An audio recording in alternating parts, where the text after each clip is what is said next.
स्वागत है दोस्तों आपका हमारे YouTube channel IT study team पर। इस वीडियो में हम पढ़ेंगे छायावादी युग। और हम पिछली वीडियो में पढ़ चुके हैं हिंदी पद साहित्य का इतिहास। पद साहित्य के इतिहास में क्या पढ़ते हैं? आधुनिक काल पढ़ चुके हैं और भारतीय हिंदू युग और द्विवेदी युग भी पढ़ चुके हैं। इनके बारे में पूरी डिटेल से पढ़ चुके हैं। आज पढ़ेंगे छायावादी युग। चलो आगे बढ़ते हैं। छायावादी युग सन 1920 से 1936 हिंदी साहित्य के आधुनिक चरण में द्विवेदी युग के पश्चात अपन पढ़ेंगे परिभाषा। हिंदी काव्य की जो धारा विषय वस्तु की दृष्टि से छंद, प्रेम भावना, प्रकृति में मानवीय क्रियाकलापों तथा भाव व्यापारों के आरोपण तथा कला की दृष्टि से लाक्षणिकता प्रदान नवीन अभिव्यंजन पद्धति को लेकर चली, उसे छायावाद कहा जाता है। आगे पढ़ते हैं। विद्वानों के अनुसार छायावाद की अन्य परिभाषाएं। मुकुटधर पांडे जी के अनुसार रहस्यपूर्ण सौंदर्य दर्शन की व्यक्ति में जो स्पष्टता उत्पन्न हो जाती है वही छायावाद है। अगले कवि कौन है? डॉक्टर नगेंद्र के अनुसार स्थूल के प्रति सूक्ष्म का विद्रोही छायावाद है। और अगले कवि हैं शांति प्रिय द्विवेदी। छायावाद एक दार्शनिक अनुभूति है। और अगले कवि हैं जी ये कवि डबल हो चुके, अपन ऊपर पढ़ चुके हैं। चलो अब आगे बढ़ते हैं। आचार्य रामचंद्र शुक्ल के अनुसार आचार्य रामचंद्र शुक्ल ने प्रस्तुत के स्थान पर उसकी व्यंजना करने वाली छाया के रूप में अब प्रस्तुत कथन को छायावाद माना है। अगले कवि हैं जयशंकर प्रसाद के अनुसार छायावाद के प्रमुख कवि जयशंकर प्रसाद ने छायावाद की व्याख्या इस प्रकार की है। छायावाद कविता वाणी का वह लक्षण है जो स्वयं में मोती के पानी जैसी छाया, तरलता और युवती के लज्जा भूषण जैसी श्री से संयुक्त होता है। यह तरल छाया और लज्जा श्री ही छायावाद कवि की वाणी का सौंदर्य है। ये नोट में लिखा है हमने नोट में लिखा है।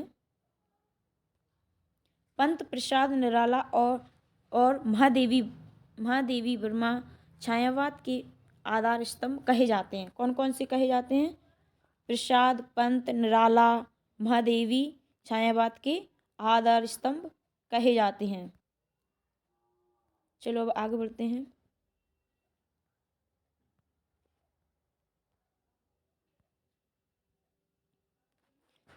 छायावाद काव्य की विशेषताएं।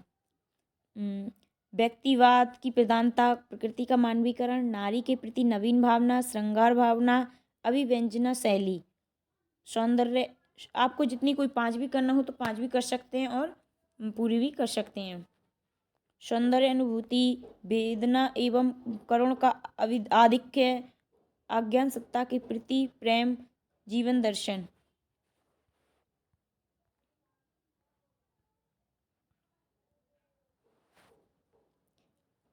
व्यक्तिवाद की प्रधानता। छायावाद में व्यक्तिवाद भावनाओं की प्रधानता है। यह कवि अपने सुख दुख एवं हर्ष शोक को ही वाणी प्रदान करते हुए खुद को अभिव्यक्त करता है। किसको? खुद को अभिव्यक्त करता है। दूसरी विशेषता है प्रकृति का मानवीकरण। प्रकृति पर मानव व्यक्तित्व का आरोप छायावाद की एक प्रमुख विशेषता है। छायावादी कवियों ने प्रकृति को अनेक रूपों में देखा है। कहीं उसने प्रकृति को नारी के रूप में देखकर उसके सूक्ष्म सौंदर्य का चित्रण किया है। आगे बढ़ते हैं।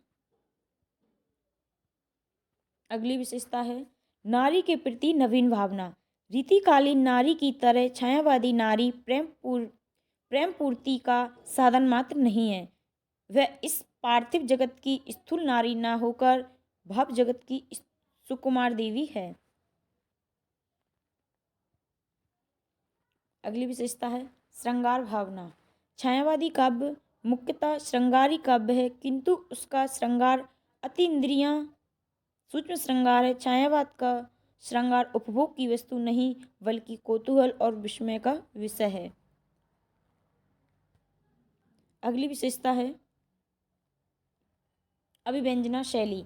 इस काल के कवियों ने अपनी रचनाओं में अभिधा के स्थान पर लक्षणा व व्यंजना शैली का प्रयोग किया है।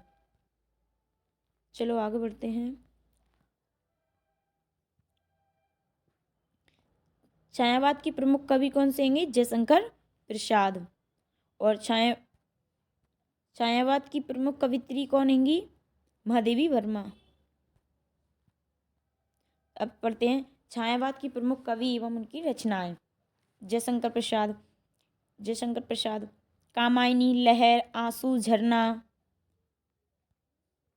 और आगे देखते हैं सुमित्रानंदन पंत, पल्लव, ग्रंथि, गुंजन, वीणा, उच्छ्वास। सूर्यकांत त्रिपाठी निराला, इनकी रचना है परिमल, गीतिका, अनामिका, तुलसीदास। और महादेवी वर्मा, इनकी रचना है रश्मि, नीरजा, निहार, सांदे गीत। रामकुमार वर्मा, इनकी रचना है निशिथ, चित्ररेखा और आकाशगंगा।